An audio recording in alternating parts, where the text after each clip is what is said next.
Hi guys, मैं मीरा लर्निक्स में आपका स्वागत करती हूँ। तो गाइस, आप तो जानते होंगे कि हिंदी में हम काफ़ी सारे मुहावरे इस्तेमाल करते हैं बात करते वक्त, राइट? वैसे ही इंग्लिश में ईडियम्स होते हैं। तो हम ये क्यों पढ़ते हैं? हम ये इसीलिए पढ़ते हैं क्योंकि हम वही बोरिंग सेंटेंसेस रोज़ के रोज़ बोलते हैं, कुछ कमेंट्स पास करने होते हैं तो वही बोरिंग कमेंट्स होते हैं। लेकिन जब भी हम कोई मुहावरे इस्तेमाल करते हैं तो ऑटोमेटिकली हमारी हिंदी भी कैसी बढ़िया लगने लगती है, राइट? तो मैं आपके लिए लाई हूँ कुछ स्मार्ट इंग्लिश के मुहावरे जो आप अपने डेली कॉन्वर्जेशंस में यूज़ कर सकते हैं। तो चलिए शुरू करते हैं और देखते हैं कौन सा है हमारा पहला मुहावरा यानी ईडियम। तो पहला मुहावरा है कोल्ड फीट, है ना? तो यानी इसका मतलब ये नहीं है कि पैर ठंडे हो गए हैं या फिर मतलब बर्फ़ से। इसका मतलब एक्चुअली ये होता है कि जब ऐसा कोई सिचुएशन होता है, ऐसी कोई घटना होती है, जब आप बहुत डर जाते हो और आपके हाथ पैर काँपने लगते हैं, है ना? और आप बहुत बेचैन हो जाते हो, तब आप कह सकते हो कि आई हैव कोल्ड फीट। मान लीजिए आपका एक बहुत ही इम्पोर्टेंट एग्ज़ाम है अगले दिन, है ना? और सुबह उठने के बाद आपको इतना डर लगने लगा और आप इतने बेचैन होने लगे कि आप बोल सकते हो अपने मदर को या फादर को that mom, can I get a cup of T? I think I am having cold feet. यानी आप कह रहे हैं मैं बहुत ज़्यादा घबराया हुआ हूँ या घबराई हुई हूँ और मैं बहुत बेचैन हूँ, मुझे एक कप चाय पिला दो, मैं ठीक हो जाऊँगा, है ना? तो आप तब यूज़ कर सकते हो कोल्ड फीट, यानी डर जाना या बेसिक बेचैन हो जाना।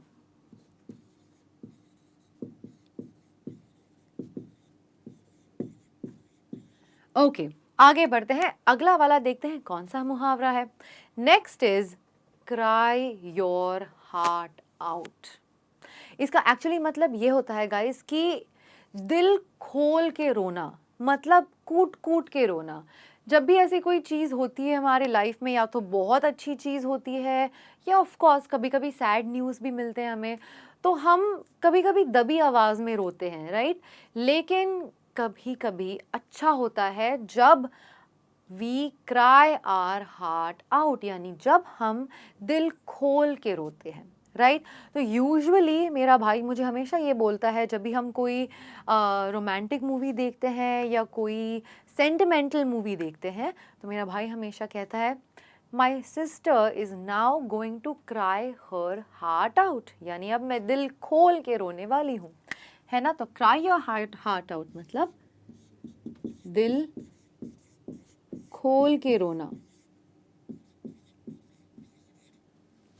ओके, तो अब नेक्स्ट इज हेड स्टार्ट, यानी किसी भी चीज़ में अगर आपको एक बढ़त शुरुआत मिलती है, यानी आपको जल्दी शुरू करने का मौका मिलता है, तो इसका मतलब होता है हेड स्टार्ट।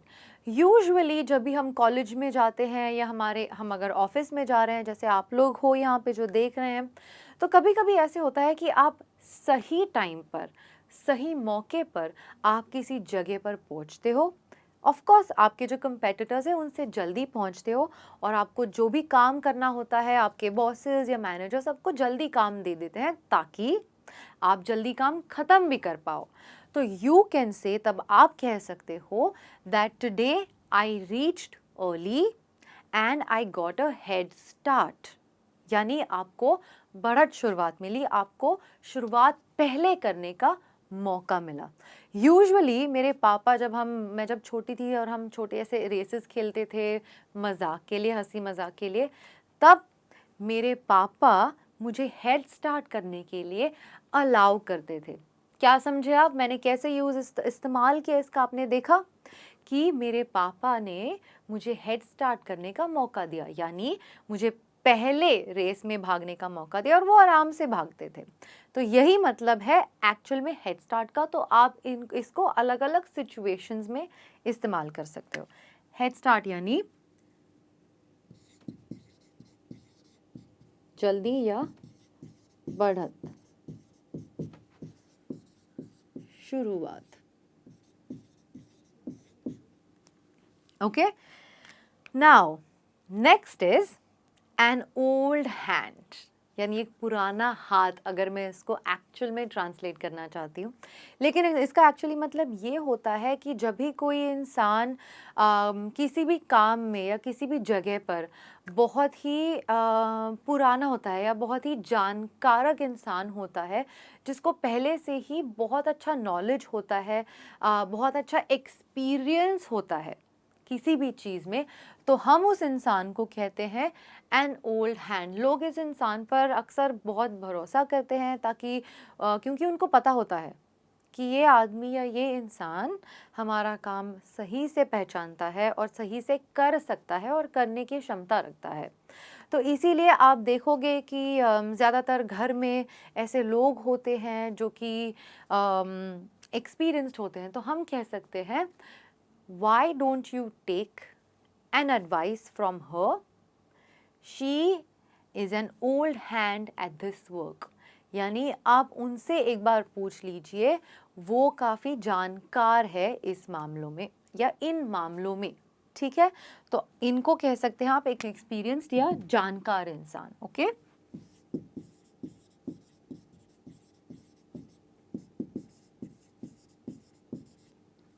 जो सालों से एक जगह पे रहता आया है, जैसे मैंने कहा, जिसको काफ़ी सारा लोग बहुत ज़्यादा लोग जिस पे भरोसा करते हैं।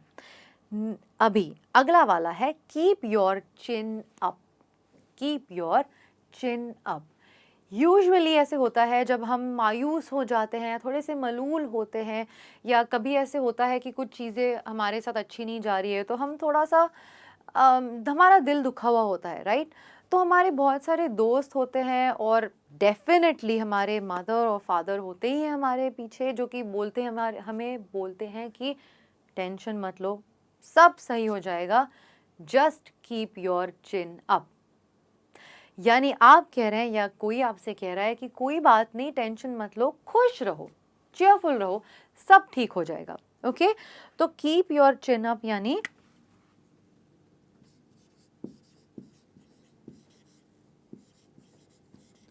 खुश रहना और अच्छी चीज़ें होने की आशा रखना, ठीक है, कि सब ठीक हो जाएगा। इसका एक एग्जाम्पल देती हूँ that my friend was a little sad. To motivate her I told her to keep her chin up. I trust her, she will do well. यानी मैंने मेरी दोस्त को ये बताया, क्योंकि वो बहुत सैड थी, दुखी हुई थी, तो मैंने उसको बताया कि डोंट वरी, टेंशन मत लो, तुम बस खुश रहो और आशा करो कि आगे सब अच्छा होने वाला है। मैं जानती हूँ कि तुम अच्छा ही करोगी, ठीक है। तो इस तरह से मैंने कीप योर चिन अप का इस्तेमाल किया है। आगे बढ़ते हैं। Next is lips are sealed. यानी क्या होता है, यानी कोई भी सीक्रेट रखना। अगर मैं तुम्हें कुछ बताऊं, कोई सीक्रेट बताऊं, और मैं तुम्हें कहूंगी कि किसी को मत बताना, तो तुम कह सकते हो या आप सब कह सकते हो, don't worry Meera ma'am, we will keep our lips sealed. यानी हम चुप्पी रखेंगे, हम किसी को कुछ नहीं बताएंगे, ओके। तो लिप्स आर सील्ड मतलब सीक्रेट रखना और किसी को कुछ मत बताना, ओके। आगे बढ़ते हैं। अगला वाला है स्वीट टूथ। क्या मतलब है इसका, आपको तो सबको पता होगा। कोई ऐसा इंसान जिसको मीठा खाना खाना बहुत ज़्यादा पसंद हो, जैसे कि मैं। तो मैं आपको कह सकती हूँ that you can bring me a cake because I am a sweet tooth. या फिर मैं कह सकती हूँ कि I can't tolerate sweets because I have to eat them because I am a sweet tooth. यानी मैं मीठे खाने को सिर्फ देख नहीं सकती हूँ, मुझे उनको खाना ही पड़ता है, क्योंकि मुझे मीठा खाना बहुत ज़्यादा पसंद है। आपको कैसा खाना पसंद है, आप बताइए मुझे कमेंट्स में। पर स्वीट टूथ यानी जिसको मीठा खाना पसंद हो।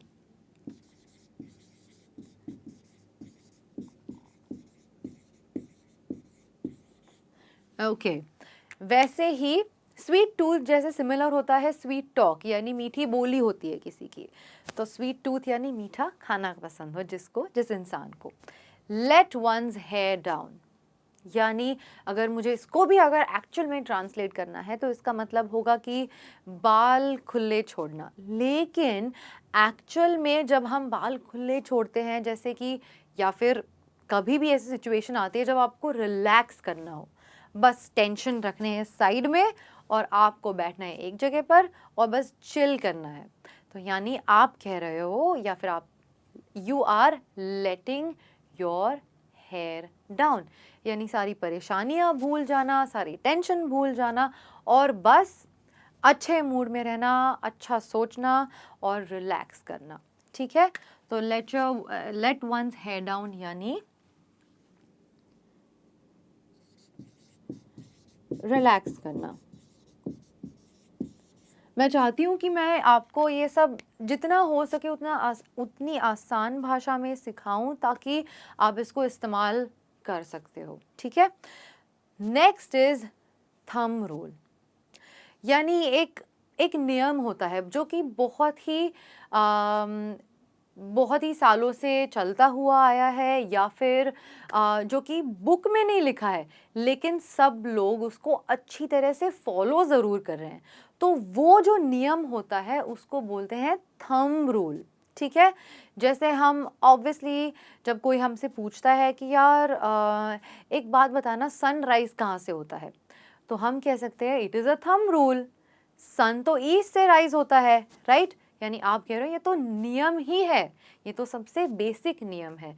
या फिर कभी कभी होता है कि ऑफिस में सिर्फ वाइट शर्ट पहनना अलाउड है, ये कहीं लिखा हुआ तो नहीं है, लेकिन जो लोग पहनते आए हैं, करते आए हैं, वो है बेसिक रूल, थंब रूल। तो आप कह सकते हैं कि in my office it is a thumb rule to wear white shirt, right, यानी नियम।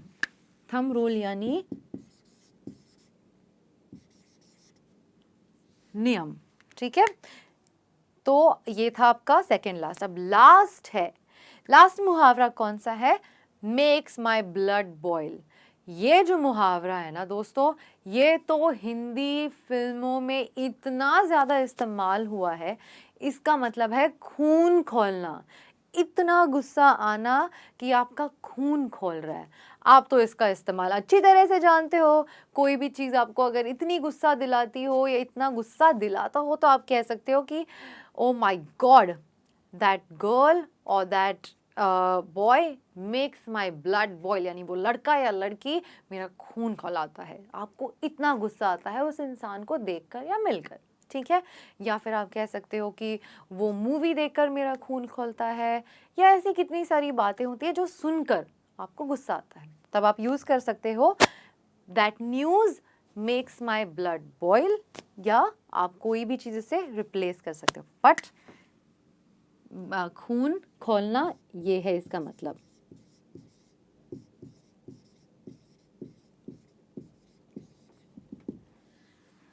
तो गाइस इसी तरह से हमारा एक फिल्मी अंत हुआ है काफ़ी, लेकिन मैं चाहती हूँ कि आप इसका स्क्रीनशॉट लो, हो सकता है तो, और एक काम करना, इसको डेफिनेटली यूज़ करना, क्योंकि ये स्मार्ट इडियम्स जो होते हैं ना, वो आपकी लैंग्वेज को थोड़ा और बेटर बनाते हैं। ओके, तो ये काफ़ी कॉमन है और कॉमन कॉन्वर्सेशंस में इस्तेमाल होने के लायक है, तो डेफिनेटली इसको यूज़ करना। ओके, आज के लिए बस इतना ही गाइस, मैं जल्दी ही आऊँगी एक नए लेसन के साथ। तब तक keep practising, keep smiling, spread a lot of love. This is me, Meera, signing off guys. Bye.